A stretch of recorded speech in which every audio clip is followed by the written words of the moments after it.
When Russia invaded Ukraine, Vladimir Putin held on to the arrogant belief that his special military operation would be over in a matter of days. It wasn't. After that, Putin thought the sheer size of Russia's military would be enough to do the job. It wasn't. And now Putin relies heavily on foreign partners to provide manpower, investment, and so much more. Russia has a big debt to pay these partners, and it's paying it in a way that Putin never expected. Russia's Far East is falling into Xi Jinping and Kim Jong-un's hands, and there's nothing that Putin can do to stop it. At least that's according to Ukraine's Foreign Intelligence Service, which published an interesting article on October 16th, detailing the several ways that China and North Korea are slowly turning Russia's Far East into areas of foreign economic control. That article says that Putin has become so desperate to keep his war in Ukraine going that he's having to stretch too far to pay back the few allies that have continued to support Russia directly. Putin isn't just using money. Russia can't afford any more to pay for all that China and North Korea are doing for it. No, Putin is instead allegedly repaying these wartime allies with Russia's territory. Or as the Foreign Intelligence Service puts it, lacking the resources to develop the country's largest region, the Far Eastern Federal District, Moscow is opening the way for external expansion. This is essentially Putin saying to his allies that Russia can't develop these regions alone, so he wants their help to do it. The problem, which Putin doesn't appear to be able to see, is that encouraging this help only means that Russia is losing control of vast swathes of its territory. We'll start with China. A quick look at the Chinese investment into Russia's Far East is enough to see how China is digging its tendrils into this vast Russian region. Ukraine's Foreign Intelligence Service says that Chinese investments into Russia's Far East are likely to reach 1 trillion rubles by the end of 2025. That amounts to $12.6 billion, which is all money that China is using to gain influence. Russia thinks that it's getting a good deal here, but China doesn't invest like this out of the goodness of its collective heart. Using its financial muscle to gain influence is a huge part of China's global geopolitical strategy. The Belt and Road Initiative, or BRI, is a perfect example, and it also showcases how nefarious China can be with these seemingly benevolent investments. As The Guardian highlighted in May, China looks set to receive a windfall of $22 billion in loan repayments from the world's poorest 75 nations as part of its BRI scheme. China offers investments to these nations, allowing them to build infrastructure they otherwise wouldn't be able to afford. That investment has to be repaid, and that's all it takes. China has these typically poor nations on the hook for as long as it wants afterward. Either they repay or China exercises a greater level of control over those nations. It's a mobster-esque loan shark strategy. But it works, and China seems to be planting the seeds of that strategy in Russia's Far East. However, there's a catch. What China is doing in Russia's Far East doesn't seem to follow the typical BRI pattern. The investment is there, but the infrastructure projects that usually follow are nowhere to be seen.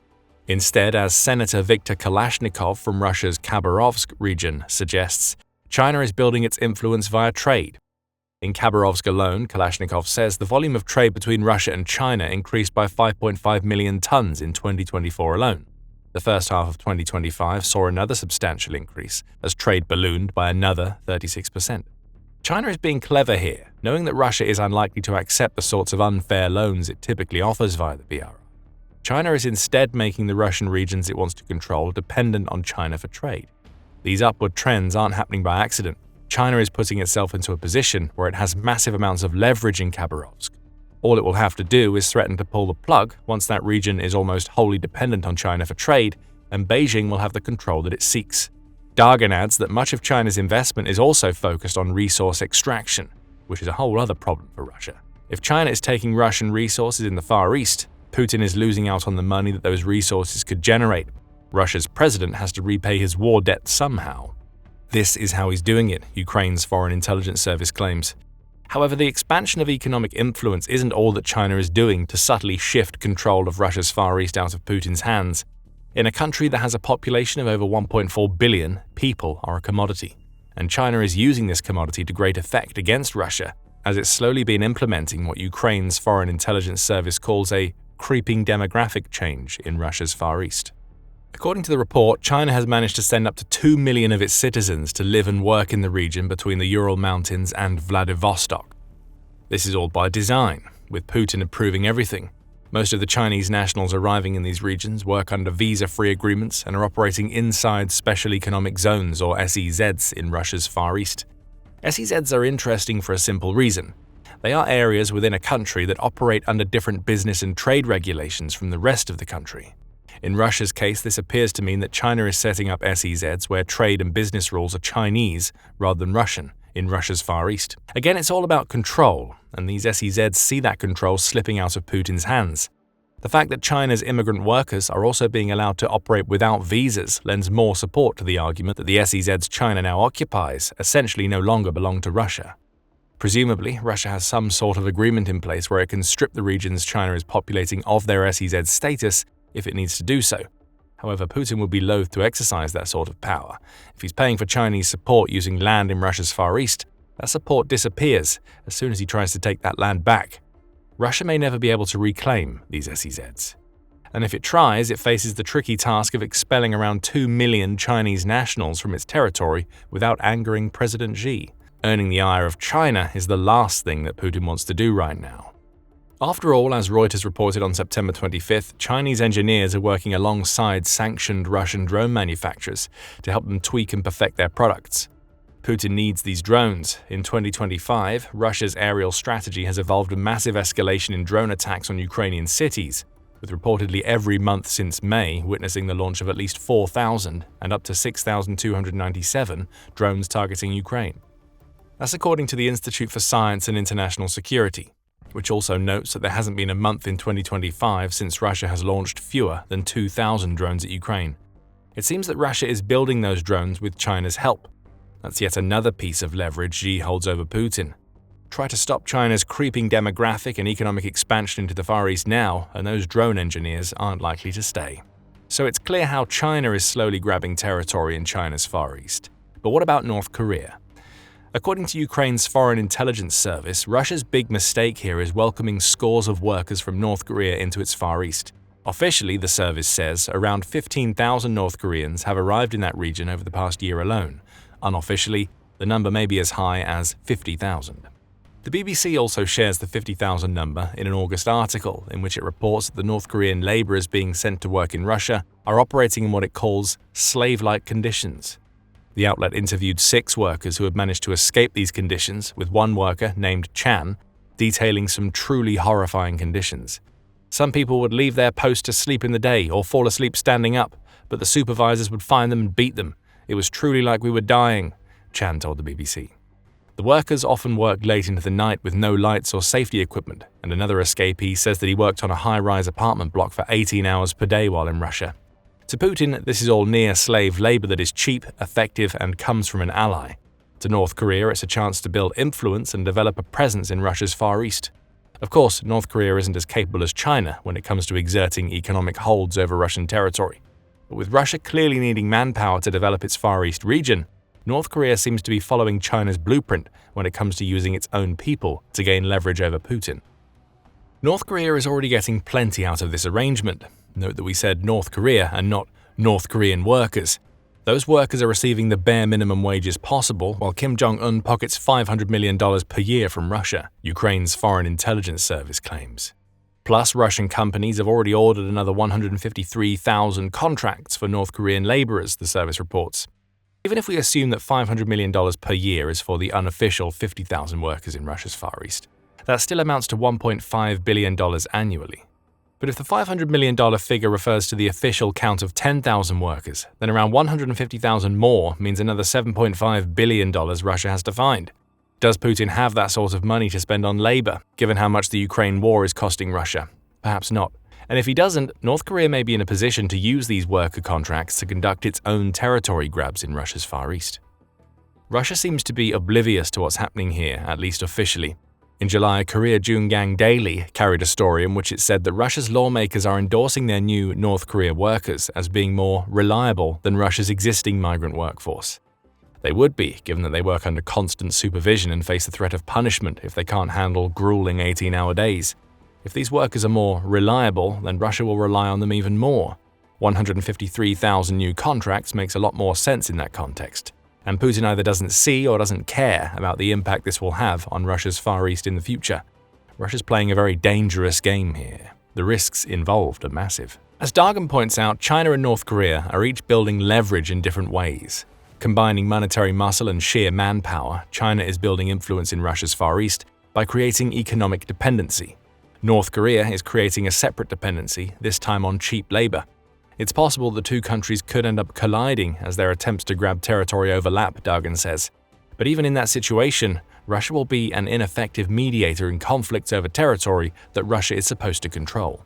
It all adds up to a major problem for Russia, as Ukraine's Foreign Intelligence Service notes. The Kremlin risks losing control over 40% of its own territory, almost 7 million square kilometers with a population of 7.9 million, turning the Far East into an area of foreign strategies, the service says in conclusion to its report. That's a huge chunk of territory to risk to ensure continued Ukraine war support, and it could lead to Putin facing the ultimate irony. Expanding Russia to the west might lead to Russia losing far more in the east. Far from an age of expansion, Russia may be entering an age of contraction. At least that's according to author and investing expert Daniel Peris. Writing for Engelberg Ideas, Peris notes that Russia's demographic crisis is playing a part in what's happening in the country's Far East. The normal population replacement rate is 2.1 births per female for Russia. The total fertility rate is currently just 1.4, Peris says. That means that the population, currently around 145 million, is on its way to a forecast 136 million by mid-century. Perhaps it's this declining population, which is only being accelerated by the many casualties Russia has experienced in the war, that is making Putin so desperate for investment and labor. And at the very least, it's a contributing factor, as it adds a second shade to the unpretty painting Putin is creating. He's already allowed China and North Korea to place themselves in positions to grab Russian territory based on his single-minded focus on Ukraine. But even after the war ends, Putin will still need these two nations to offer as much as they are willing to solve the Russian demographic crisis. The influence runs deeper. Russia loses ground as a result. What we see here are the results of a series of mistakes Putin has made, starting with the annexation of Crimea in 2014. The New Eurasian Strategies Center says that Putin declared what Russia called its pivot to the east, a national priority for the 21st century in 2013, though it was forced to accelerate this pivot following its actions in Crimea. With the collective West coming down on Russia with sanctions and similar punishments, which have only gotten worse since Putin launched the full-scale invasion of Ukraine, Russia's strategy was to reduce exposure to Western pressure by turning east as a counterbalance. At the time, this great pivot was all about securing access to new markets and developing a geopolitical foothold for Russia in the Asia-Pacific, the center says. But in reality, the pivot simply saw Russia switch its economic dependence on the West into an economic dependence on the likes of China and India. Those countries, which saw Russia as partners that were on its level, have instead been taking advantage of Russia's growing weakness since it invaded Ukraine. We see that in Russia's oil sales. Hit by price caps and sanctions, Russia turned to China and India to sell its oil. Both have enjoyed heavy discounts, with China alone having saved $10 billion in 2022 and 2023 by buying Russian oil. Putin sees this as a necessary monetary sacrifice to make to keep some cash flowing into Russia as the war rages on. China, India, and other buyers all see it as a way to both gain leverage and enrich themselves at Russia's expense. The point we're making here is that Putin understands how important the East is, both in terms of Russia's Far East and Asia as a whole. But what he's failed to do, time and time again, is establish Russia as a dominant geopolitical force in eastern regions. Now, Russia is dealing with the reverse of what it intended to happen with its pivot to the East. Russia was supposed to be the country gaining influence inside other nations. Instead, it's the likes of China and North Korea that are doing that to Russia. And again, this is all by Putin's mistaken design. In September, the Carnegie Endowment published an article in which it pointed out that Russia has placed almost all of its eggs in the Chinese basket. In doing so, the organization claims, Putin has only deepened what it calls Russia's vassalage to China. In other words, Putin is willingly making his country at least somewhat subservient to China, also that he can get what he wants in Ukraine. Russia's isolation from the West was entirely Putin's decision, and it's now coming back to hurt Russia. As Russia's estrangement from the West deepens, China's role as a lifeline to Putin's system is only set to grow, and there is no escape now, the Carnegie Endowment claims. When Putin turned his back on the West a decade ago, he had China to fill the void. But now, even if for some reason he chose to pivot away from Beijing, there is no credible alternative. That, in a nutshell, is where Putin's Far East problem lies.